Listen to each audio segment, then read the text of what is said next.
This week, we are headed to a place where nature's beauty truly takes your breath away. In the summer, you're gonna find crystal clear lakes and snow-capped mountain peaks, lush forest valleys, and winter, well, winter brings an entirely new kind of beauty. Ice so clear you can see right through it, all the way to the bottom of the lake. Then there's these breathtaking blue skies that frame up mountains with names like Castle and Cascade and Sulphur. This really is the kind of place that you go to rejuvenate your body and soul with endless outdoor adventures, from hiking and biking to skiing or snowboarding, or maybe just curling up with a good book in one of these charming little mountain towns around here. And when it's all said and done, there are some amazing natural hot springs to take a soak in. Sounds pretty great, doesn't it? All of this, and we're also gonna meet some great people that we're gonna introduce you to in this episode. And when it's all said and done, we're gonna take you to the top of a mountain and wrap it all up in a great lesson about following God. This is episode 1 in a 3-part series that we're doing here in Banff National Park.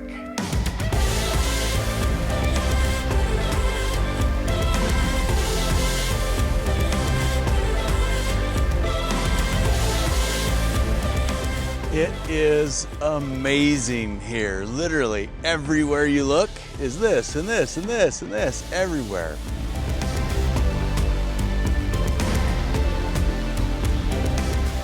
So on average, this park receives over 4 million visitors a year, and around 2 million of them come from outside of Canada.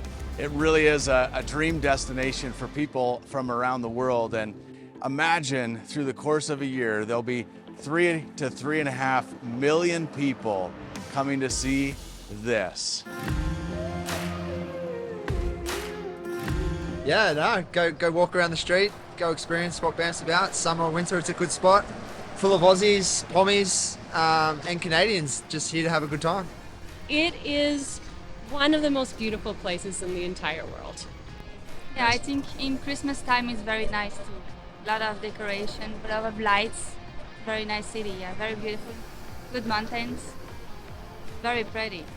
Oh my gosh, because there's so much to do here, and from every activity you can imagine, just soaking in the beauty, incredible views everywhere, trails, and everything's so accessible. You can just walk out your door or wherever you're staying and just hit the trail, see deer, elk, and just soak in all of the incredible, breathtaking beauty of this place. I think we will suggest that they will check it out so that they can see the beauty of inside Banff. Because we know that Banff is one of our famous here in Alberta, right? So that's why my friend came from Saskatoon and he asked me to bring him here. So I said, why not? Let's go. Banff is one of the most stunning places I've ever been to. You can't look anywhere without a lovely view. It's cracking, it's brilliant. People are lovely, everyone's so friendly. I would highly recommend it, it's wicked. Well, I'm in a couple of Banff and Jasper groups on Facebook, and gosh, several times a day there are people posting about planning a trip here to Banff or Jasper National Park, and oftentimes they're planning years or more in advance. I share all of that because I think it actually relates to how most people view Christianity and salvation, right? First of all, I think that when most people talk about being a Christian, what they're really saying is somebody that's saved, right? The whole idea of being a Christian altogether sort of gets summarized or shrunk down to this idea of getting saved. So for people talking about their faith or churches sharing their mission, there's this huge emphasis on salvation, which in and of itself really is not a bad thing. After all, Jesus said that he came to seek and save those that are lost. And then later on, Peter wrote that God isn't slow in keeping his promises. Rather, he's patient because he doesn't wish that any would be lost, but he hopes that all would repent and receive salvation. But with so much emphasis on salvation alone, Christians can start to paint a picture to people that getting saved is the thing, right? Salvation is the big destination, the bucket list item, the place that you'll plan for years to get to. You'll budget for it, plan for it. And don't get me wrong, that's good and it's needed and it's so worth it. And by the grace of God, people are drawn. And I think a lot of times they're drawn because they hear people talking about getting saved and trusting Jesus a lot like an enthusiastic tourist that's in love with Banff. And it's honestly really infectious. But after that initial excitement wears off and people are drawn back into the rhythms of their everyday lives, it's pretty easy for them to reflect back on their salvation like an amazing trip to a place like this. Yes, it was worth going. No regrets, absolutely. Great memories. But after that, it's kind of just largely back to life as usual.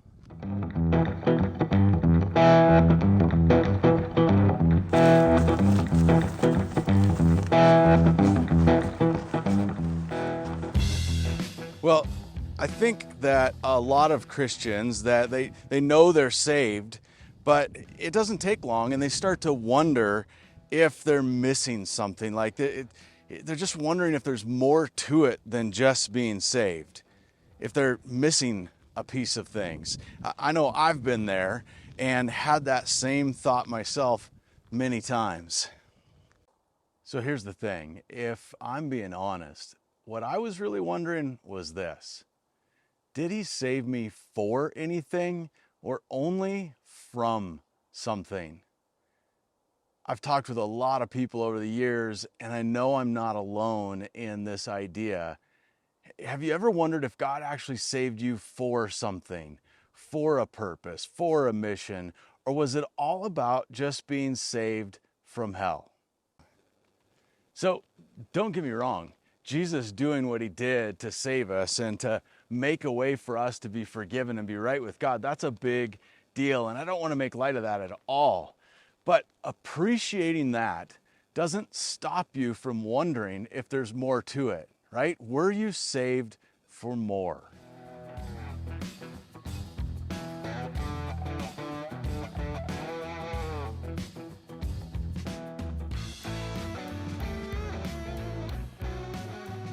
Well, many people are familiar with the story of the Exodus in the Bible. And so in this story, God's people had migrated to Egypt to escape a famine in their lands. And then over time, they settled in there and really flourished. But eventually, there was a change of leadership in Egypt. And with this new king came a whole new set of problems for God's people. Once they were living freely among the Egyptians and their neighbors, but this new king saw them as a threat, and he set out to enslave them and relegate them to forced labor, really to build the world of his dreams. And so it went. For the next 400 years, God's people suffered greatly. They essentially became a nation of immigrant people that had only ever known slavery as far back as any of them could remember. But along comes Moses, who was God's chosen man for a massive rescue mission, the likes of which the world has never seen and had never imagined at that time. And Moses himself questioned if what God was asking him to do would even be possible. Well, after a good heart-to-heart with God, Moses was convinced that God means business, and he's prepared to do whatever it takes to rescue his people from Egypt.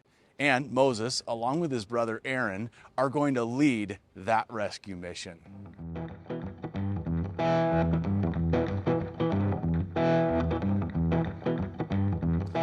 Well, there are all kinds of movies about rescue missions, and they smuggle people out of hostile lands. And usually you see some elite SEAL team or some special forces group, and they sneak in and they locate the people that need rescuing and then quickly extract them under the cover of darkness, usually with a lot of big guns and bombs and a lot of close calls. But that was certainly not the kind of rescue that God had in mind. Instead, his was not a sneak attack. It was more like God instructing Moses to walk straight up to the Egyptian king and simply explain to him that he was there on behalf of God, and his God had a message for the king. Let my people go. Release them. Cut the chains. Game over. Well, you probably know where the story went. There were great plagues of locusts and frogs and gnats, and the Nile River ran blood red. And all of these things were illustrating to the Egyptian king that God had authority and power over all things, including life itself. Ultimately, he begrudgingly let them go, and this whole nation of immigrant slaves begins to mobilize. Surely they must have been asking themselves if this was real. Would they really be let go, right? Was it some kind of trap? Was the God of their ancestors actually real? And had he heard their cries for help?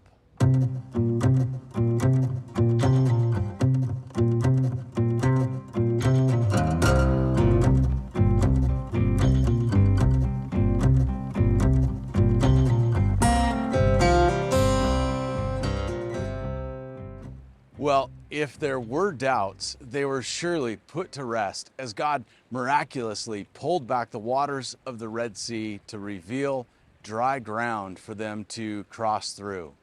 Then, once safely across, God released the waters, and this nation of slaves stood on the shore and watched as their enemies were swallowed by the sea. You see, this is salvation. This is God's people being saved from. They were overwhelmed, full of joy, disbelief, literally, just utterly in awe. Walking away from the waters and into the wilderness, they had time to soak in all that had happened, to thank God for all that they had been saved from. Then, in the weeks ahead, they would begin to really embrace their new situation. They were free. They weren't in Egypt anymore. No more whips, no more demanding masters, no more brick making. Well, in time, the excitement of their salvation gave way to this new reality that they were now living in the desert, and a new question began working its way through the camps. One family to another, one tent to another, the people were asking, now what? What did God save us for? And I think this is the very same question that so many new Christians ask themselves to this day. Just like God's people in the desert, this is a question that every Christian really does need to know the answer to. I'm saved, now what? What am I saved for? Well, 2 months after God rescued the Israelites from Egypt, they had arrived in what was called the wilderness of Sinai. And I think when a lot of us in North America think of wilderness, we picture something like this, mountains and trees. And I assure you, the wilderness of Sinai looked nothing like this, right? It was dry, rugged, hot, rocky terrain. It probably looked a lot more like Moab, Utah than Banff, Alberta. And it was there in that rugged land that God called Moses to climb a mountain, to come up to a high place and present himself to God. Well, for that, I figured it was only fitting that we bring you along to the top of a mountain. The mountain that Moses climbed, Mount Sinai, was about 7,500 feet tall, about 2,300 meters if you're Canadian. And just for fun, we found a mountain that was really close to that, standing at about 8,000 feet, 2,400 meters, is Mount Sulphur. And we're going to take you along with us up to the top to finish this episode. Make sure you stick around. You are not going to want to miss the views from up there. But even better than the views, you don't want to miss what God revealed to his people about what he actually saved them for. So, come on, let's go climb a mountain.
here we are, about 8,000 feet above sea level at the top of Sulphur Mountain.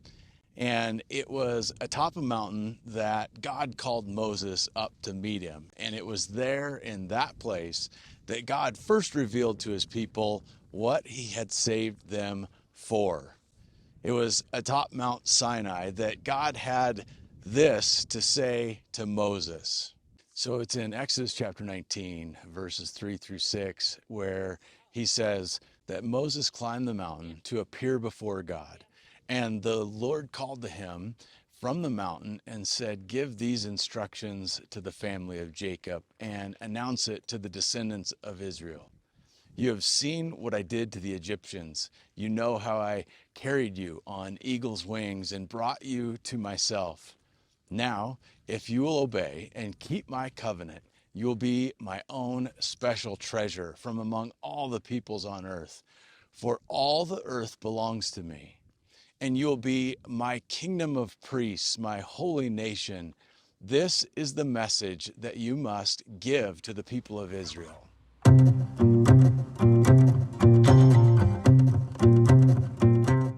So, like the Israelites, I think a lot of you are probably wondering, God, what did you save us for?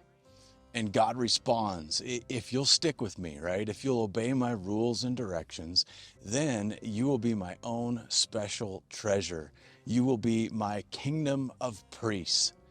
And all of that meant a great deal to the Israelites at the time. But for most new Christians today, that really doesn't make a lot of sense. The idea that God saved you to make you a priest. I mean, some of you might actually be laughing a little bit on the inside, questioning God's all-knowing powers. Like, God, are you sure? Like, I don't think you know me that well. I don't know if I'm exactly priestly material, right? Not to mention, apart from Catholic priests, or maybe what you learned watching old Mark Wahlberg in Father Stu, most people don't know the first thing about priests. So, guess what? That's what we're going to unpack next week. And you're going to want to make sure you tune back in and check it out, because I promise it's probably not going to be what you think. But it is a big, big deal, because really understanding what God saved you for is the key to the rest of your life. So we'll dive into that next week, along with more from around this beautiful setting. Banff and the Canadian Rockies, certainly one of the most desirable places to film and photograph on all the earth. So if this is something that you're enjoying, this out-of-the-box style, don't forget to hit subscribe, like this video, and take a minute to share it with the people that you think might benefit from it. Thanks so much for tuning in. We'll see you next week from somewhere out there.